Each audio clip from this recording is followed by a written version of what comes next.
तो हेलो दोस्तों, आज हम देखने वाले हैं प्रकाश के परावर्तन को। अभी अगला वीडियो में पूरा नहीं हुआ था तो अभी करते हैं पूरा। तो अभी देखेंगे हम प्रतिबिंब। प्रतिबिंब किसे कहते हैं? देखिए, पहले परिभाषा देख लीजिए कि किसी बिंदु स्रोत से, नोट कीजिएगा, किसी बिंदु स्रोत से आने वाली प्रकाश की किरणें दर्पण से परावर्तन के बाद जिस बिंदु पर मिलती है या फिर मिलता हुआ प्रतीत होती है उसे उसका प्रतिबिंब कहते हैं। समझ में नहीं आया? अभी देखिए, जैसे एक हम दर्पण लिए, ये हो गया हमारा दर्पण, ठीक है। ये परावर्तक सतह, आगे देखिएगा, पहले से भी अगर पता है तो ठीक है। ये हो गया फोकस, ये हो गया क्या बोलता है, वक्रता केंद्र। अब क्या बोल रहा है? किसी बिंदु स्रोत से आने वाली प्रकाश किरणें, मानिए यहाँ पर एक वस्तु रखा है, यहाँ से प्रकाश किरणें जाएगा, किरणें मतलब एक से ज़्यादा, तो हमको दो किरण से हमारा प्रतिबिंब बन जाएगा। और आप जितना ले जा सकते हैं ले जाइए। तो यहाँ से हम दो किरण ले जाते हैं, एक ले जाते हैं समांतर, तो समांतर से जाएगा तो कहाँ से गुजरेगा? फोकस से। और दूसरा किरणें क्या बोल रहा है? दर्पण से परावर्तन के बाद दूसरा ले जाइए, दूसरा फोकस से ले जाएंगे। परावर्तन के बाद देखिए, जिस बिंदु पर मिल रहा है या फिर मिलता हुआ प्रतीत हो रहा है उसे क्या बोलेंगे? उस बिंदु का प्रतिबिंब बोलेंगे। क्या बोलेंगे? प्रतिबिंब। और प्रतिबिंब दो प्रकार का होता है। एक प्रतिबिंब हो गया वास्तविक प्रतिबिंब और दूसरा काल्पनिक प्रतिबिंब। वास्तविक प्रतिबिंब और काल्पनिक प्रतिबिंब। वास्तविक प्रतिबिंब, देखिए परिभाषा, किसी बिंदु स्रोत से आने वाली प्रकाश की किरणें दर्पण से परावर्तन के बाद जिस बिंदु पर मिलती है, एकदम रियल में, असल में मिल रही होगी, तो उसे बोलेंगे वास्तविक प्रतिबिंब। और मिलता हुआ प्रतीत होता होगा तो उसे बोलेंगे काल्पनिक प्रतिबिंब। और कुछ देखिए, वास्तविक प्रतिबिंब हमेशा उल्टा रहता है, वस्तु के उल्टा रहता है। वास्तविक प्रतिबिंब हमेशा क्या रहता है? उल्टा रहता है। और काल्पनिक प्रतिबिंब हमेशा सीधा रहता है। काल्पनिक प्रतिबिंब क्या रहता है? सीधा रहता है। तो दोस्तों, अभी हम देखते हैं दर्पण को। तो दर्पण किसे कहते हैं?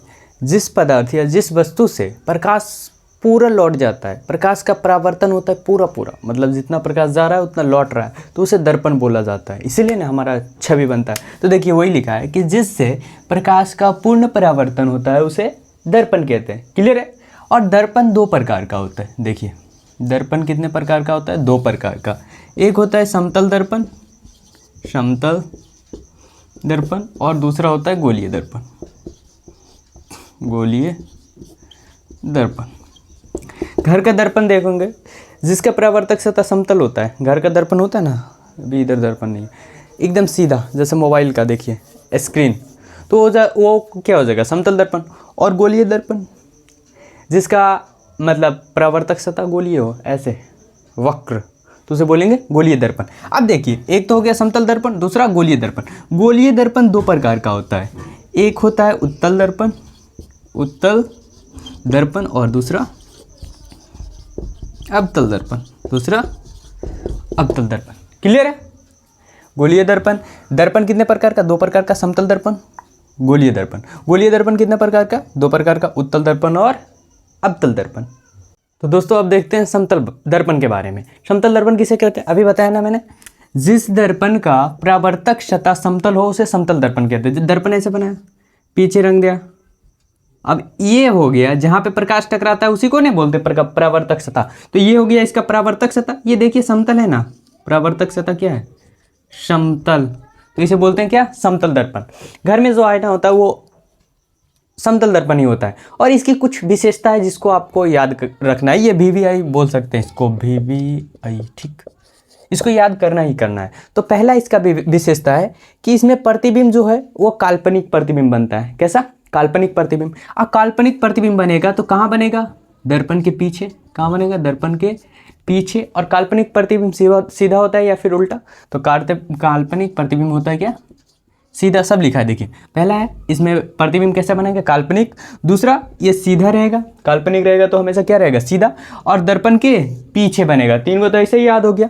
उसके बाद है वस्तु की दूरी और प्रतिबिंब की दूरी समान होती है। आप आईना के आगे खड़ा होइए तो आप जितना पीछे, आईना से जितना पीछे खड़ा रहेंगे, प्रतिबिंब भी आपका उतना ही दूरी पे रहेगा। और हाइट भी समान होती है। आप 5 फीट के, तो आईना के अंदर यानी समतल दर्पण के अंदर भी आपका आपका हाइट 5 फीट ही रहेगी। तो वही बोले कि दूरी समान रहेगी, वस्तु की दूरी और प्रतिबिंब की दूरी समान रहेगी, वस्तु की ऊंचाई और प्रतिबिंब की ऊंचाई समान रहेगी, और इसका फोकस क्या होता है, अनंत होता है।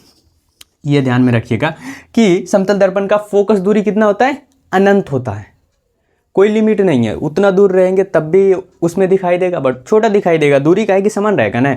और ये प्रतिबिंब पार्श्विक रूप से उल्टा होता है। आप ध्यान दीजिए, आप आईना के आगे खड़ा होइए और अपना राइट हैंड उठाइए, पार्श्विक रूप से उल्टा होता है। आप राइट हैंड उठाइएगा तो आईना के अंदर कौन सा हैंड उठेगा, लेफ्ट हैंड होता है ना। आप ऐसे खाना खाइए आईना के सामने जाके, कौन सा, राइट हैंड से, लेकिन आपको लगेगा कि अरे आईना के अंदर तो आप लेफ्ट हैंड से खा रहे हैं। तो पार्श्विक रूप से प्रतिबिंब क्या रहता है, उल्टा रहता है। तो ईजी है।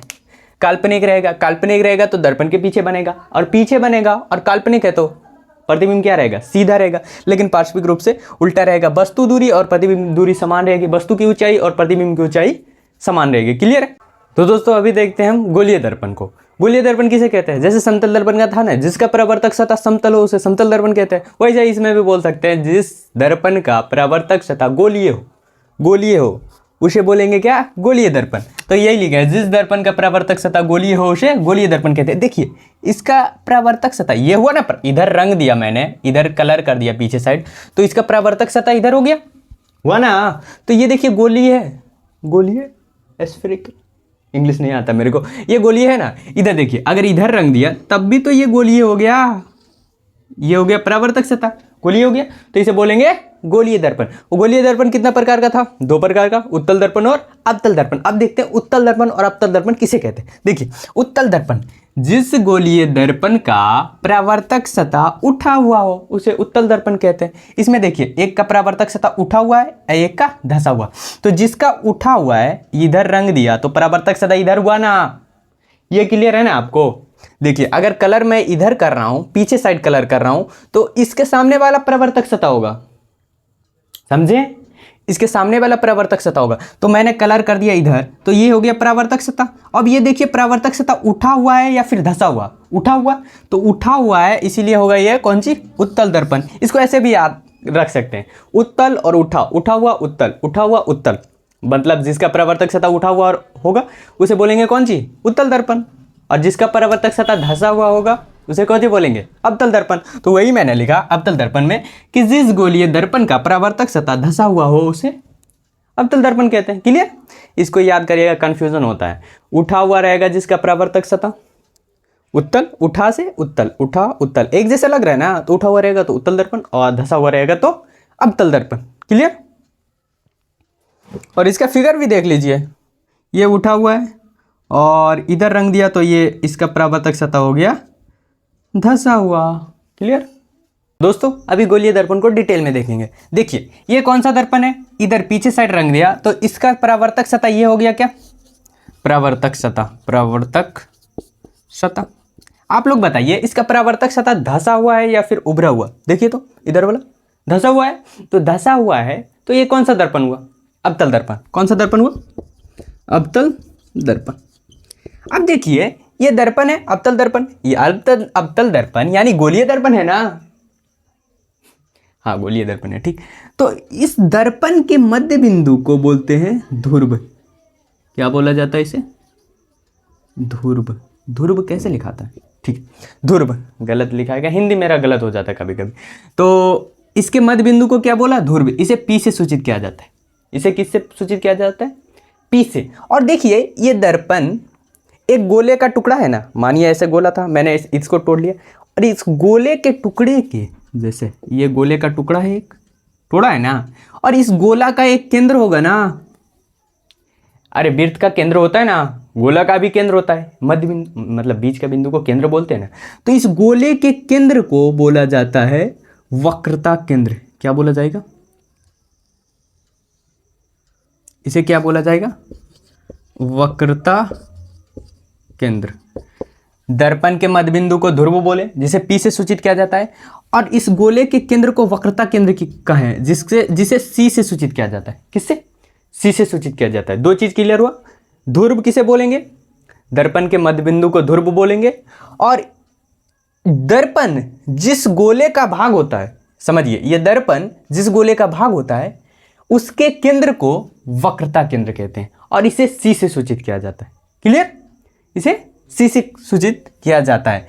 तो दोस्तों गोलीय दर्पण का ध्रुव देख लिया मैंने और क्या देखा? वक्रता केंद्र। अब समझिए, ये जो लाइन है, ये वक्रता केंद्र और ध्रुव को मिलाने वाला जो लाइन है, अक्ष है, इसे बोला जाता है प्रधान अक्ष। क्या बोला जाता है? प्रधान अक्ष। वक्रता केंद्र और ध्रुव को मिलाने वाले लाइन को, रेखा को क्या बोला जाता है? प्रधान अक्ष। और समझिए, ये ध्रुव से वक्रता केंद्र के बीच जो दूरी है, ये ध्रुव से वक्रता केंद्र के बीच जो दूरी है उसे बोलेंगे वक्रता त्रिज्या। क्या बोलेंगे? वक्रता त्रिज्या, जिसे बड़ी आर से सूचित किया जाता है, जिसे बड़ी आर से सूचित किया जाता है। क्लियर है? तो दोस्तों इन सभी का परिभाषा देख लेते हैं एक बार, आपकी ज़रूरत होगी। ऐसे तो मेरे को परिभाषा लिखाने का उतना शौक नहीं है लिखने का, मैं ऐसे रिवीजन करा देता हूँ, बट कई लोग खोजते हैं परिभाषा, तो लिख लीजिए। देखिए पहला मैंने सब पहले भी बता दिया है सबका। ध्रुव किसे कहते हैं? गोलीय दर्पण के मध्य बिंदु को ध्रुव कहते हैं। ईजी है। और ये आप लिख सकते हैं अगर परिभाषा है तो, ठीक है। बहुत छोटा है बट सटीक है और इसे P से सूचित किया जाता है, ये पहले भी लिखा दिया है। वक्रता केंद्र किसे कहते हैं? दर्पण जिस गोले का भाग होता है, दर्पण जिस गोले का भाग होता है उस गोले के केंद्र को वक्रता केंद्र कहते हैं, उस गोले के केंद्र को वक्रता केंद्र कहते हैं। और ये याद रखिएगा, वक्रता केंद्र को C से सूचित किया जाता है, आगे काम आएगा ये। P से ध्रुव को और C से वक्रता केंद्र को। फिर देखते हैं वक्रता त्रिज्या किसे कहते हैं? ध्रुव और वक्रता केंद्र के बीच के दूरी, ध्रुव और वक्रता केंद्र के बीच के दूरी जो डिस्टेंस है उसे क्या बोल दिया जाता है? वक्रता त्रिज्या। इसे आर से सूचित किया जाता है, बड़ी आर से, ठीक है। प्रधान अक्ष, ध्रुव और वक्रता केंद्र को मिलाने वाली रेखा को प्रधान अक्ष कहते हैं, ठीक है। ध्रुव और वक्रता केंद्र को मिलाने वाली रेखा को प्रधान अक्ष कहते हैं। सबका फिगर पहले बता दिया, मैं पहले बता दिया फिर लिखा रहा है, कोई दिक्कत नहीं है। तो दोस्तों अगला पॉइंट देखते हैं जिसका नाम है फोकस, और ये बढ़िया बढ़िया। तो फोकस किसे कहते हैं देखते हैं। प्रधान अक्ष के समांतर, मैं बोलता हूं आप इमेजिन करिए, प्रधान अक्ष, याद आना चाहिए कि प्रधान अक्ष कहाँ है, ठीक है। प्रधान अक्ष के समांतर, समांतर समझते हैं ना, समानांतर पर, ठीक है। आती हुई किरणें परावर्तन के बाद, परावर्तन कब होगा? जब टकरा के लौट रहा है, समझिए, इमेजिन करिए तब याद होगा। परावर्तन के बाद मुख्य अक्ष के जिस बिंदु पर मिलती है या मिलती हुई प्रतीत होती है उसे फोकस कहते हैं। अब एक चीज देखिए, प्रधान अक्ष को ही मुख्य अक्ष बोला जाता है, मुख्य अक्ष या फिर प्रधान अक्ष। तो कंफ्यूज मत होइएगा। अब समझिए हम क्या बोल रहे हैं। पहले ये बताइए दर्पण कौन सा है? ये पीछे रंग दिया, इसका परावर्तक सतह क्या है? धसा हुआ है। इसका परावर्तक सतह धसा हुआ है, तो ये कौन सा दर्पण हो गया? अवतल दर्पण। कौन सा दर्पण हुआ? अवतल दर्पण। अब इसमें फिगर बनाइए, ये क्या हो गया? मध्यबिंदु P और ये हो गया वक्रता केंद्र C। क्लियर है? वक्रता केंद्र C और P तो याद है आपको। और ये क्या हो गया? प्रधान अक्ष। ये हो गया प्रधान अक्ष। अब क्या बोल रहा है ये समझिए। प्रधान अक्ष के समांतर कोई किरण जा रहा है, इसके समांतर, प्रधान अक्ष के समांतर जा रहा है ना। दर्पण से आती हुई किरणें दर्पण से परावर्तन के बाद जिस बिंदु पर प्रधान अक्ष के जिस बिंदु पर मिलती है उसे उसका फोकस कहते हैं। और जिस बिंदु पर मिलती हुई प्रतीत होती है, तो देखिए ये बनाया मैंने, कौन सा दर्पण? उत्तल दर्पण। ये दिया पोल और इधर हो गया इसका वक्रता केंद्र। उसका उधर हो जाएगा ना, उसका उस साइड होगा, ठीक, वो हो गया वक्रता केंद्र। अब देखिए इधर से आ रहा है, इसके प्रधान अक्ष के ये होगा, इसके समांतर आ रहा है बिंदु, सॉरी किरण आ रहा है, और ये परावर्तन होके इधर जाएगा तो ये प्रधान अक्ष को काटेगा कभी? हो नहीं काटेगा। तो काल्पनिक रूप से मिलाएंगे। देखिए इधर जा रहा है यानी ऐसे काट रहा है, तो मिलता हुआ प्रतीत हो रहा है, तो ये हो गया इसका फोकस। तो अगर उत्तल दर्पण का पूछे तो बोलेंगे मिलता हुआ प्रतीत हो रहा है, और अवतल दर्पण का बोले तो मिलता है। क्लियर है? तो क्या बोलेंगे? प्रधान अक्ष के समांतर आती हुई किरणें, प्रकाश किरणें दर्पण से परावर्तन के बाद प्रधान अक्ष के जिस बिंदु पर मिलती है उसे उसका फोकस कहते हैं, या फिर मिलती हुई प्रतीत होती है तो उसे उसका फोकस कहते हैं। क्लियर? और इसे F से सूचित किया जाता है। एक पॉइंट और देख लेते हैं दोस्तों, जिसका नाम है फोकस दूरी। तो वहाँ पे वक्रता त्रिज्या आपने देखा था ना, हर दूरी दर्पण में ध्रुव से मापी जाती है। तो ध्रुव और फोकस ये दोनों के बीच जो डिस्टेंस है उसे बोलेंगे क्या, फोकस दूरी। तो ध्रुव और फोकस के बीच के दूरी को फोकस दूरी कहते हैं। और याद क्या रखिएगा, इसे छोटी f से सूचित किया जाता है, छोटी f से सूचित किया जाता है। क्लियर है? तो दोस्तों अभी देखते हैं गोलीय दर्पण में बनने वाले किरण आरेख को, और ये बहुत महत्वपूर्ण है। आपको आगे प्रतिबिंब कहाँ रख रहे हैं तो कहाँ बन रहा है, इसमें बहुत ये भूमिका निभाएगी। इसीलिए इसको VVI भी दर्जा दिया है, मैंने VVI लिखा। जैसे वहाँ पे प्रकाश के परावर्तन के नियम को VVI दिया था ना, ये भी बहुत महत्वपूर्ण है, मेरे को पता है। तो पहला पॉइंट है कि अगर दर्पण में कोई प्रकाश आ रहा है मुख्य अक्ष के समांतर, कहाँ आ रहा है, मुख्य अक्ष के समांतर, तो ये कहाँ से गुजरेगा, यही तो पॉइंट है। तो देखिए एक दर्पण बनाया मैंने, रफली बना रहा है जल्दी जल्दी, ये P हो गया और ये C। अगर मुख्य अक्ष के समांतर कोई आ रहा है किरण, तो दर्पण से परावर्तन के बाद कहाँ से गुजरेगा, फोकस से गुजरेगा। फोकस का परिभाषा भी यही ना है, तो वो दर्पण से परावर्तन के बाद कहाँ से गुजरेगा, फोकस से गुजरेगा। तो पहला ये हो गया। दूसरा आरेख देखते हैं, अगर कोई प्रकाश किरण फोकस पर आ रहा हो, कहाँ पे आ रहा हो, फोकस पे आ रहा हो, तो इसका जस्ट ऑपोजिट हो जाएगा। जैसे फिर से एक दर्पण बनाते हैं, और ये हो गया पोल, ये C और ये फोकस। ठीक है, अगर कोई प्रकाश किरण फोकस पे आ रहा है तो दर्पण से परावर्तन के बाद कहाँ से गुजर जाएगा, मुख्य अक्ष के समांतर। कहाँ से गुजरेगा, मुख्य अक्ष के समांतर। अब समझिए, दो को पहले याद करिए, दो को और बचेगा, दो को ईजी है, पहले दो को याद रखिए। अगर मुख्य अक्ष के समांतर कोई प्रकाश किरण आ रहा है तो परावर्तन के बाद कहां से गुजरेगा, फोकस से। अगर फोकस पर कोई आ रहा है तो वो कहां से गुजरेगा, मुख्य अक्ष के समांतर। दो को याद हो गया। तीसरा का है, अगर वक्रता केंद्र पर आ रहा हो, तो ये तो इजी है सबसे। अगर वक्रता केंद्र पर कोई प्रकाश किरण सीधा आ रहा है तो वो बिना विचलित हुए जैसे जा रहा है वैसा ही लौट जाएगा। तो वक्रता केंद्र सीधा लौट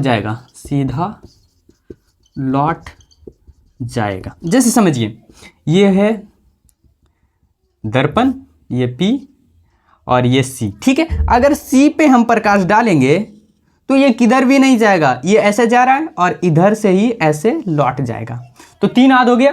पहला, अगर मुख्य अक्ष के समांतर प्रकाश किरण आएगी तो कहां से गुजरेगी, फोकस से। अगर फोकस पे आएगी तो मुख्य अक्ष के समांतर। और तीसरा है, अगर वक्रता केंद्र पर प्रकाश किरण आपतित हो रही है, आपतित मतलब आने वाले किरण को आपतित बोले थे ना, तो आपतित हो रही है तो वो बिना विचलित हुए वैसा ही लौट जाएगी। चौथा ध्यान दीजिए, चौथा है, अगर ध्रुव पे आपतित होगी, ध्रुव पर आएगी, ध्रुव समझते हैं ना, पोल। अगर ध्रुव पे आएगी तो समझिए, ये हो गया ध्रुव।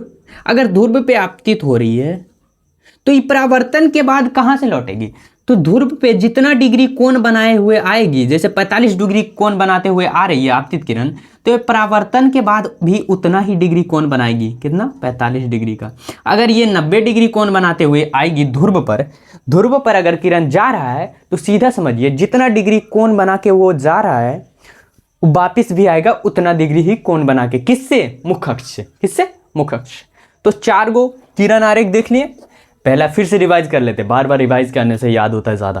पहला क्या है, अगर मुख्य अक्ष के समांतर कोई प्रकाश किरण आ रही है तो परावर्तन के बाद कहाँ से गुजरेगी, फोकस से। ठीक है, अगर फोकस पे आ रही तो मुख्य अक्ष के समांतर। तीसरा है, अगर वक्रता केंद्र पे आ रही है तो वो बिना विचलित हुए वैसे ही लौट जाएगी, जैसे जा रही है वैसे लौट जाएगी। और चौथा है कि अगर ध्रुव पे आ रही है तो ध्रुव पे जितना डिग्री कोण बनाते हुए, प्रधान अक्ष से जितना डिग्री कोण बनाते हुए आएगी और परावर्तन के बाद उतना ही डिग्री कोण बना के चली जाएगी। क्लियर, ये 4 बहुत महत्वपूर्ण है, इसको याद रखना ही रखना है, अभी आगे बहुत काम आएगा ये। ठीक है, क्लियर।